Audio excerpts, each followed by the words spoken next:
Hello friends, hope आप अच्छा कर रहे हो।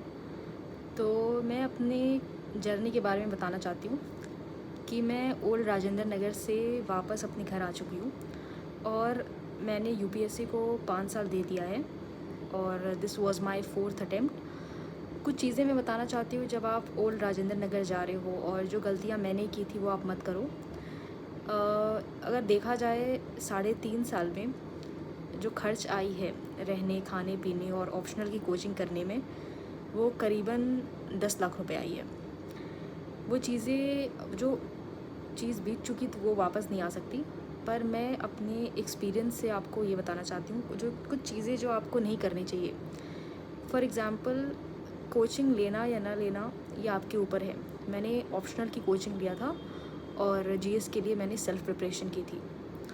और दिल्ली आना, दिल्ली में रहना, खाना पीना और सारी चीज़ें देखना, ये अपने आप में एक चैलेंज है, क्योंकि दिल्ली में रहना कोई सस्ता सौदा नहीं है। फॉर एग्ज़ाम्पल, अगर आप ओल्ड राजेंद्र नगर जैसे जगह में रहते हो या पटेल नगर या आप आसपास की जो भी एरिया है, वो सारी जगह एक्सपेंसिव है और यहाँ पे जो भी ओनर रहते हैं वो चाहते हैं कि बच्चे को लूट लूँ।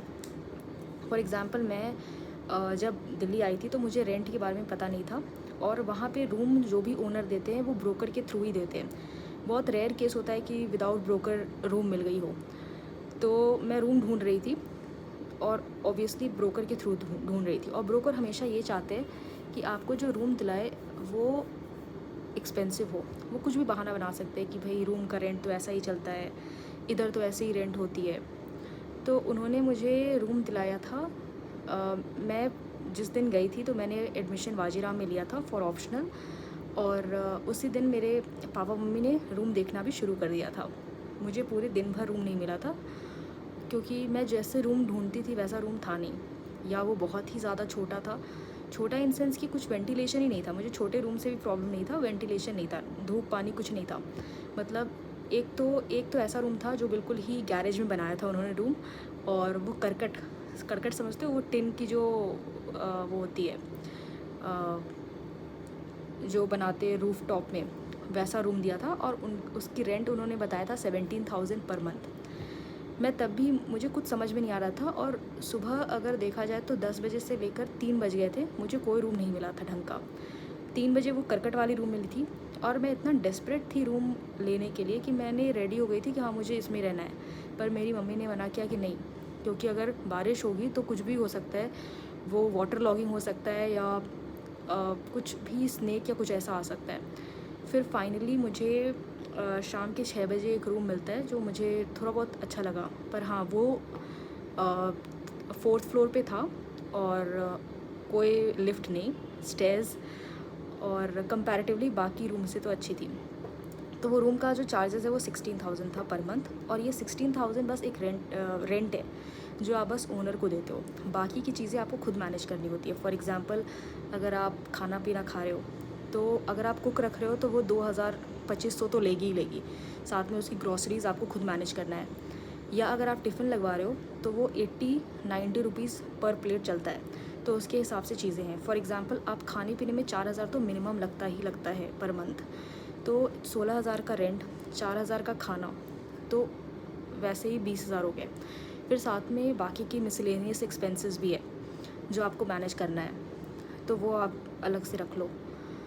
तो मतलब कुल मिला के खर्चा जो है वो 25,000, 25,000 तक आ जाता है पर मंथ। बहुत ही, मैं हमेशा कोशिश करती थी कि मेरी जो एक्सपेंस है वो 22-23 में निपट जाए, पर कभी कभी ऐसा होता है कि आपको बुक ख़रीदनी है या मटेरियल ख़रीदना है, प्रिंट आउट करवाना है, तो वो बहुत ही कॉस्टली होता है। तो मेरा ये कहना है कि आप जब भी ओल्ड राजेंद्र नगर आओ, ये ब्रोकर के ट्रैप में बिल्कुल मत फंसो। ब्रोकर अगर आपको रूम दिखला रहा है 12,000, या 12,000 तो बहुत रेयरली दिखलाता है, अगर वो 15,000 बोल रहा है तो भाई आप कोशिश करो कि भाई या तो आप उस एरिया के थोड़े दूर रहो, मेट्रो से अप डाउन कर लो अगर पॉसिबल है तो। क्योंकि उसके ट्रैप में अगर फंसोगे, आपको इनिशियल 1 साल तो चलो आपको लगेगा कि भाई कर लेंगे, कोई दिक्कत नहीं है, पर जैसे से अगर आपको टाइम बीतेगी आपको वो एक फ़ाइनेंशियल बर्डन ही जैसा लगेगा। तो ये तो है। फिर साथ में अगर आप कुक को रख रहे हो तो ग्रॉसरी भी लाना, सब कुछ है। तो ये पहली गलती है कि आप रूम बिल्कुल सोच समझ के और उसकी एक्सपेंस सब कुछ देख के रूम को लो। दूसरी ये है कि कोचिंग लेना और ना लेना। मुझे ऐसा लगता है कि कोचिंग में तुरंत आप एडमिशन बिल्कुल मत लो। First you need to analyse कि वेदर आपको कोचिंग लेना भी है कि नहीं, और किस चीज़ के लिए लेना है, ऑप्शनल के लिए या जीएस के लिए। क्योंकि मैंने जीएस के लिए नहीं लिया था, पर मेरी बात बहुत स्टूडेंट्स से हुई थी, और साथ में मेरी जो फ्लैटमेट्स है उन्होंने कोचिंग वाजीराम या और कोचिंग इंस्टीट्यूट में किया था।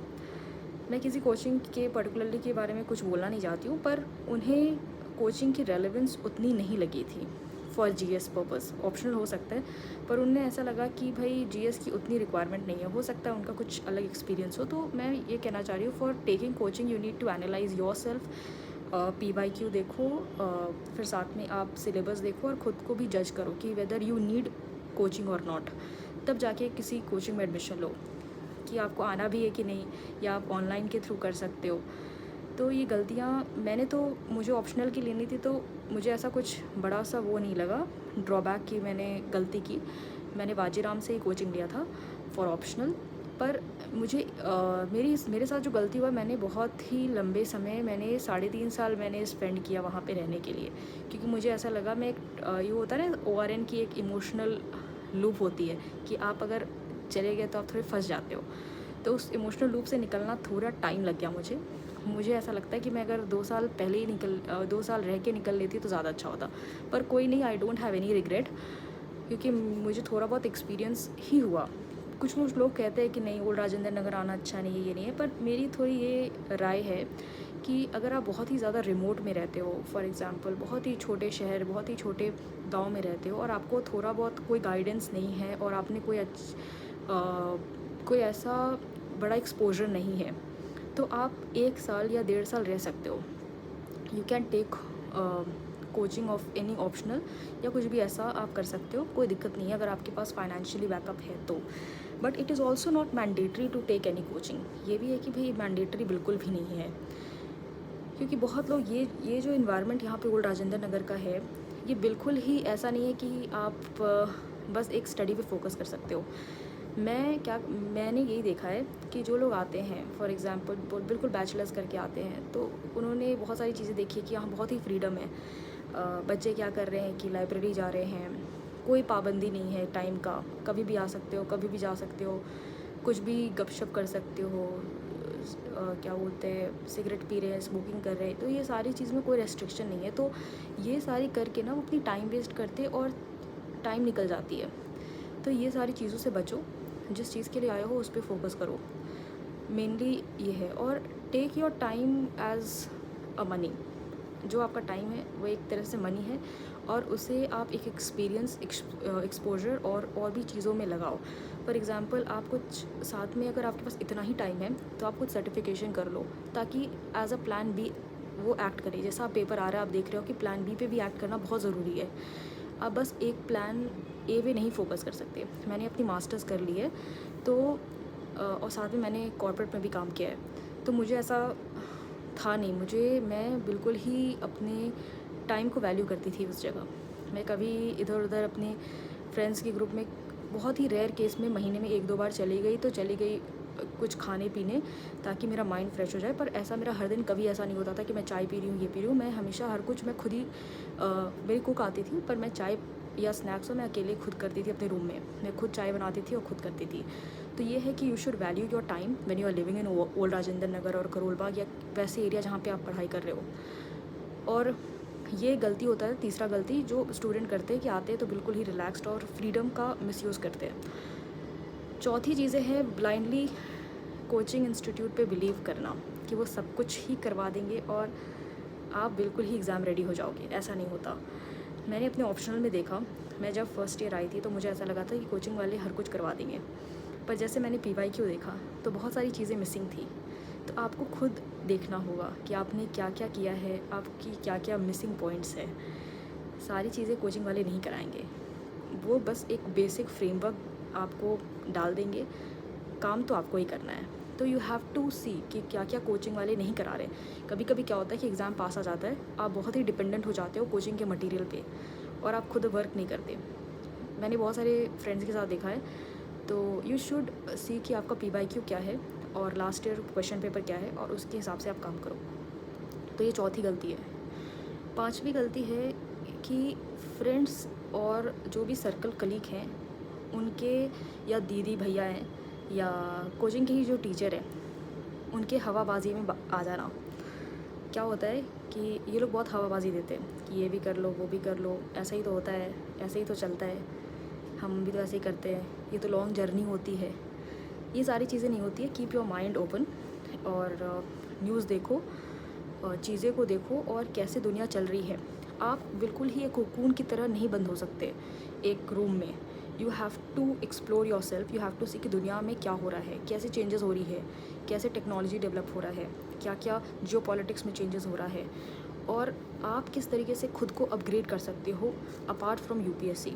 आप क्या क्या छोटी मोटी चीज़ें कर सकते हो, ये करना बहुत इम्पॉर्टेंट है। क्योंकि UPSC जैसा जो पेपर है वो अब बिल्कुल ही एक छोटे चीज़ के लिए ओरिएंटेड नहीं है, वो बहुत ही आपके वाइडर स्केल को टेस्ट कर रहा है। So you have to be multi dynamic also. तो ये पांचवी गलती है कि हम लोग खुद को बहुत ही एक छोटे से रूम में बंद करके बिल्कुल खुद को रेस्ट्रिक्ट कर लेते हैं, वो नहीं करना है। तो ये मैंने अपने पूरे 3.5 साल जो मैं ORN में रही हूँ और साथ में मेरी जो 5 साल की जो जर्नी रही है उससे मैंने सीखा है। और भी चीज़ें बताऊँगी।